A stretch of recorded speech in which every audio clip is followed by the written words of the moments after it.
Good morning. It is day 3 here at the Roller Derby World Cup 2025 in Innsbruck, Austria, hosted by the Fearless Bruisers.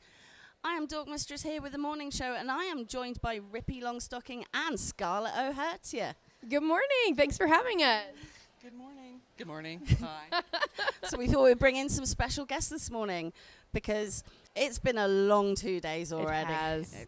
And we still have to, we're only at the halfway point. We are, and so 48 teams. Yep. I think we need to break down for everyone at home. How do we get from 48 teams down to the final 8? Because today is really where those cuts happen. In the quarterfinals, the qualifiers, all those things. So talk us through how that works. So we did talk about it in the evening show last night. However, I will have to put my hands up and say we were wrong. Like, we did not understand. And we spent quite some time closeted in a room with the RDWC algorithm boffins last night. And yes, there was whiteboards and, pens and chalk and everything. But I think I've got it now. Okay. So at the moment, teams have been, as we know, we've been talking about having win points for every games that we win. So at the moment, we have got 12 teams who have 2 win points each. And they are playing in the first 6 games today. The winners of those 6 games will have 3 win points, and they will go into the quarterfinals. So those are the games: France-Netherlands, USA-West Indies, Canada-Czechia, England-Italy, Australia-Philippines, Sweden-Switzerland. So those are the 6 games where the winners will go into the quarterfinals. But we've got 8 spaces. So how do you go from, at the moment, we have got, I've got to do the maths in my head again to make sure I don't get it right. So we have got 36 teams, I think, with 1 win point. Okay, from the game so far. Okay, because I know I wrote this in my notes last night, but I don't have the paper in front of me.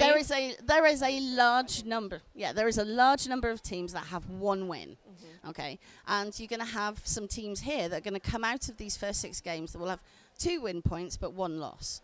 So how do you judge across all of that to decide who are the 2 strongest teams that deserve to go into the quarterfinals?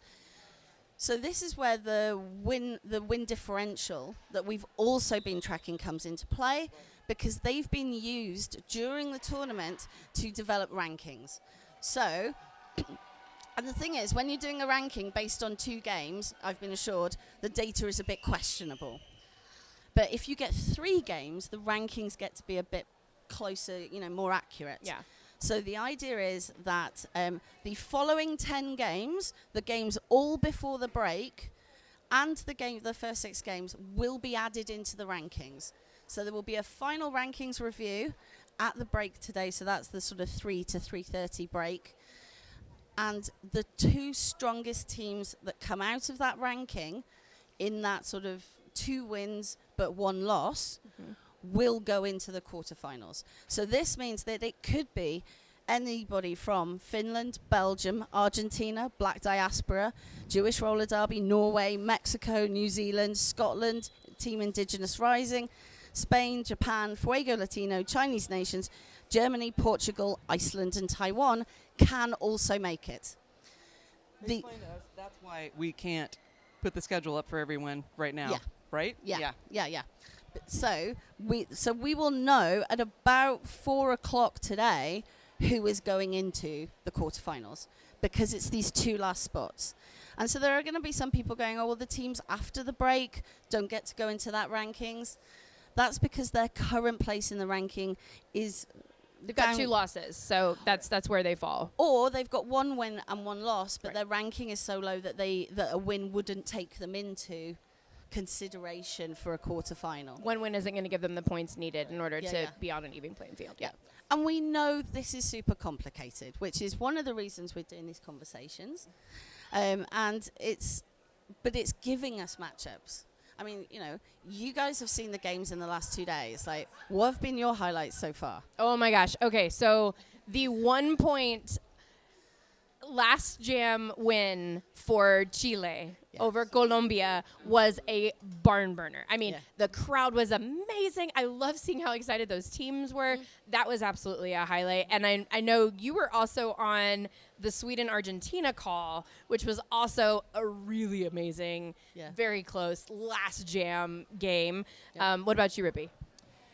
So my favorites have been, as you said, the crowds, right? The crowds that people have brought here. I love the attitudes of the team. So I've seen a lot of teams.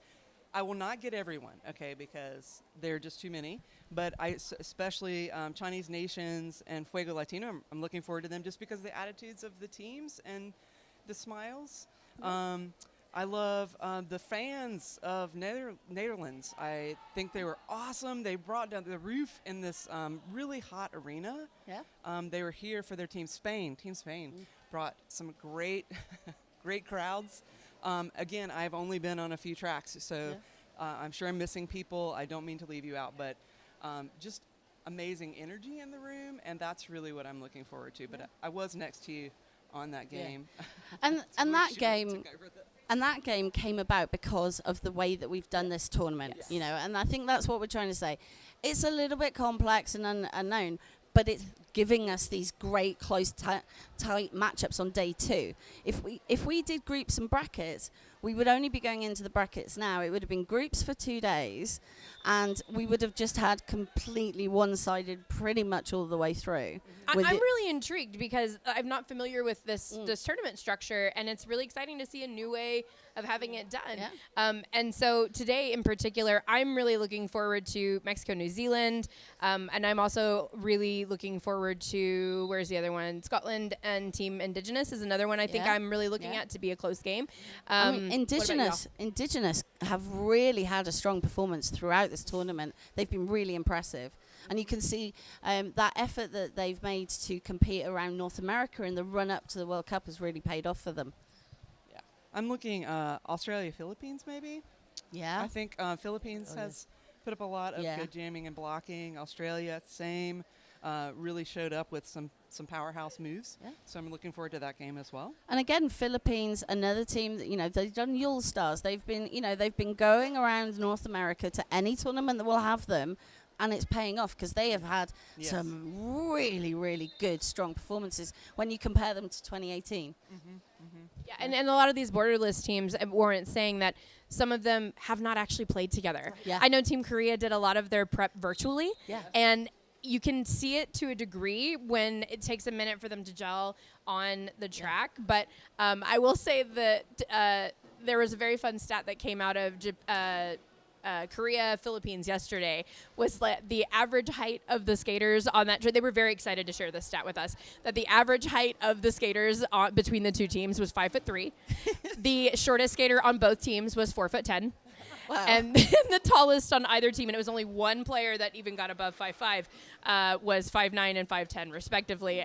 So the personality that's coming out of a lot of these teams has been an absolute joy, and it's just really exciting to see World Roller Derby and celebrating this giant community we have all over the globe. I would also like to say, we're in day 3 now, so they've had a moment to gel, and I have noticed a lot of adjustments at halftime to really strategy and looking at, okay, this is what our team looks like, this is who we're playing, and we're going to adjust this way, and it's been fabulous. Yeah. There are so many good games. France, Netherlands, the 2 largest spectator audiences in one track. So if you are watching track 2, which I think, are you guys on track 2? I'm on track 2 all day. Yeah. And I know Rippy's on there for 2. Yeah. It's a cool track, so it's okay. Yeah, but I'm not sure anybody's going to hear much.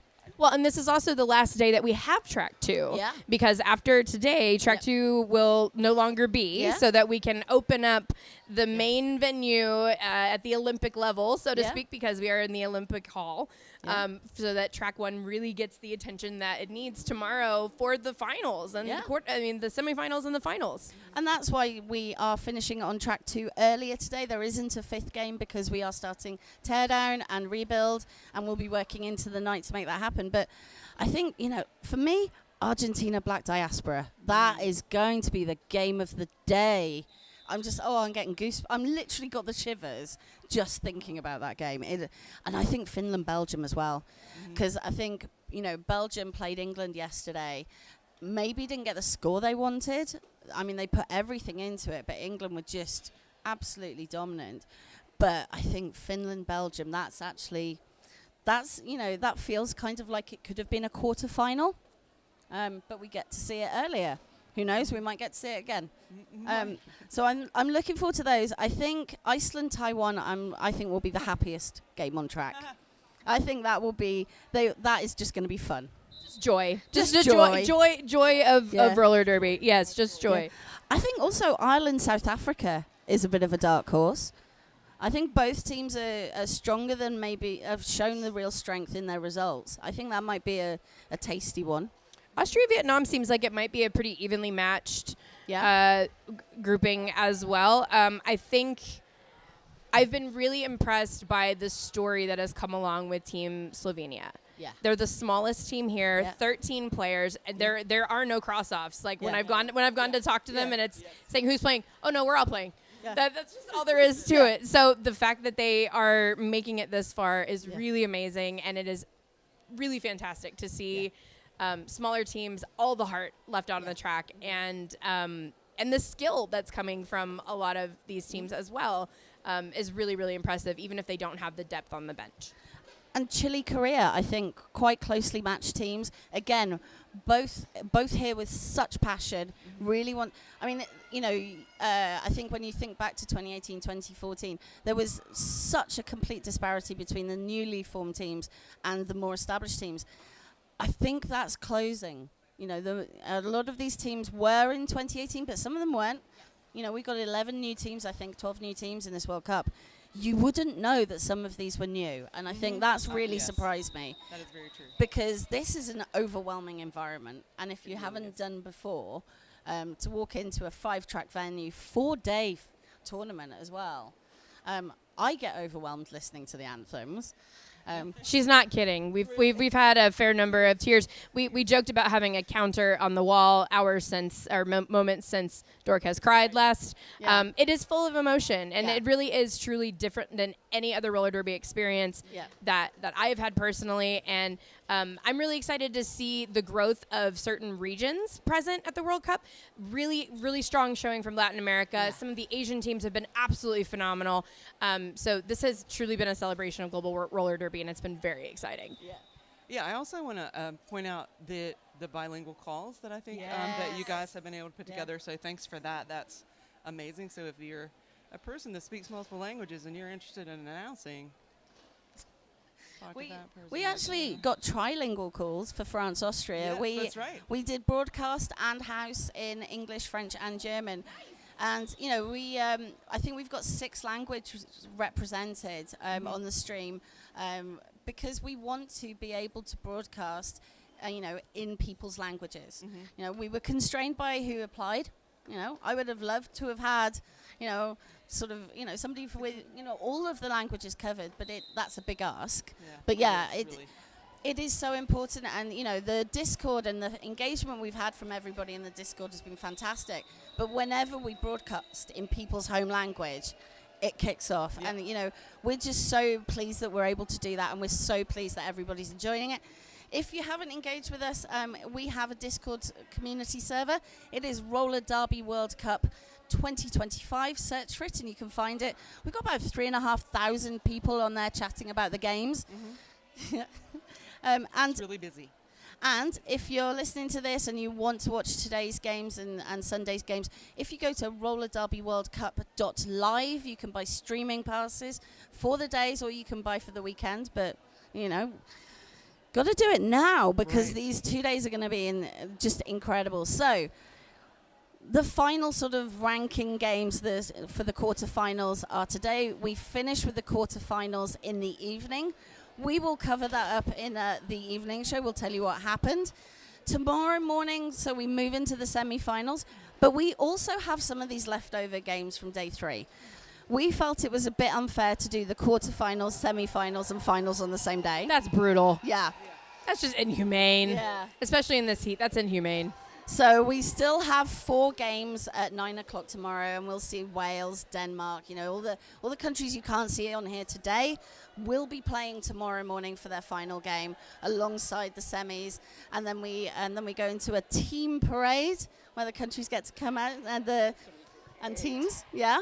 And then we go into the third, fourth, and the final. So tomorrow is very different. Today is the last 24 game day. There's a little bit of me that is like, thank heavens. But there's also a little bit of me going, oh, why can't we just keep playing at 24 games a day for the next week? The skaters might regret that because it's warm in here. That I know that you've heard that. It is warm in here. They're doing a great job.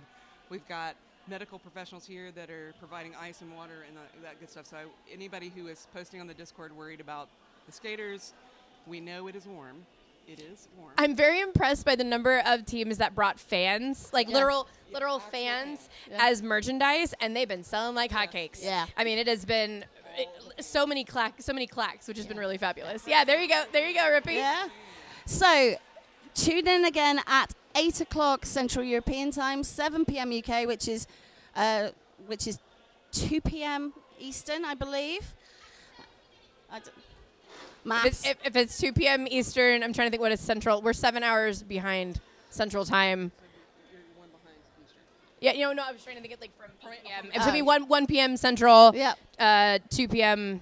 Eastern, yeah. Yeah. So we will be here talking about all of the action you're about to see. Go and pick the stream of your choice.